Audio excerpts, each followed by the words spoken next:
In the United States, we love our assembly lines. Since the time of Henry Ford, these lines have been used to produce our favorite product as quickly and efficiently as possible. Everything from cars to fast food and Coca-Cola are produced using this method. If you want to manufacture success, you better be using an assembly line. Hold on a second.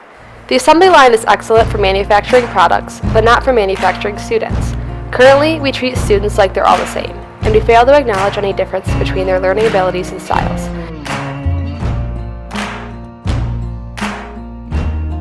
It's time that we recognize that all students are not the same. Their needs can't be met by overly standardized systems. Fixing our public schools is a national issue, but now one that can be solved by opening more expensive and ineffective charter schools. We need to innovate and move forward to find new solutions.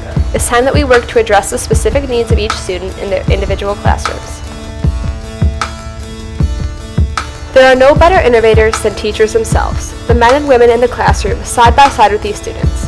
They know their strengths and weaknesses firsthand. We believe that given the resources, these men and women can solve the problems with America's school system and make it more tailored to meet the needs of our students. And what better place for this to begin than in our own Ann Arbor public schools? Our proposal is to create a group called Education Innovation.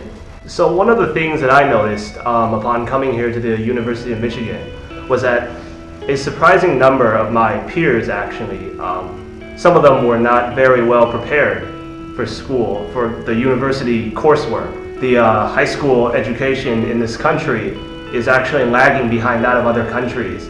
That's something that we need to address, really. With an increasing emphasis on test scores and overall just depersonalization, we have basically just made it about numbers. It's no longer about the actual students. The assembly line really fails to accommodate the differences between students, and it doesn't recognize that not every kid in America is the same. We have made our schools like assembly lines, and we're treating our students as if they were cars, but this isn't the case. Students have their own individual needs, and they're all unique. They're assuming all students are the same, but one size doesn't fit all when it comes to students. And charter schools were one alternative solution that was proposed.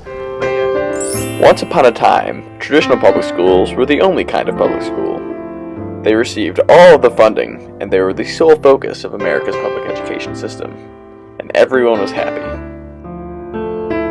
But one day, charter schools appeared, and suddenly the traditional public schools found themselves competing with these charter schools for funding that used to be all theirs. These charter schools had these huge marketing efforts and would suck away all the traditional public schools' students, and all their funding would go with them.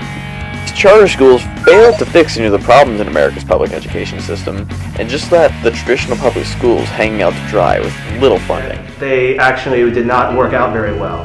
But we can do better than this. This is where we come in. Education Innovation wants to provide funds for teachers with great ideas for their classrooms so that we can help fix the problems with America's education system without having to spend unnecessary dollars on charter schools. Education innovation is almost like a Kickstarter within itself, but it's a Kickstarter specifically for teachers. The idea is that these local Ann Arbor teachers would come to us and say, hey, listen, I have this awesome idea for my classroom. I have all these kids that are struggling with reading, and I think that if I do this, I can help them to succeed better. We propose giving funding directly to the teachers who have innovative ideas that can actually fix this. They're the ones who have these ideas of how to better use education systems and how to make a better environment, but the problem is they don't have the money. So what we're trying to do is give them money for these really good ideas to better the education system. What we need is your support and your donations to help us fund the ideas of our local teachers. They are the ones who know what's best for their students, and they are the ones who know how to improve our public school system from the inside out.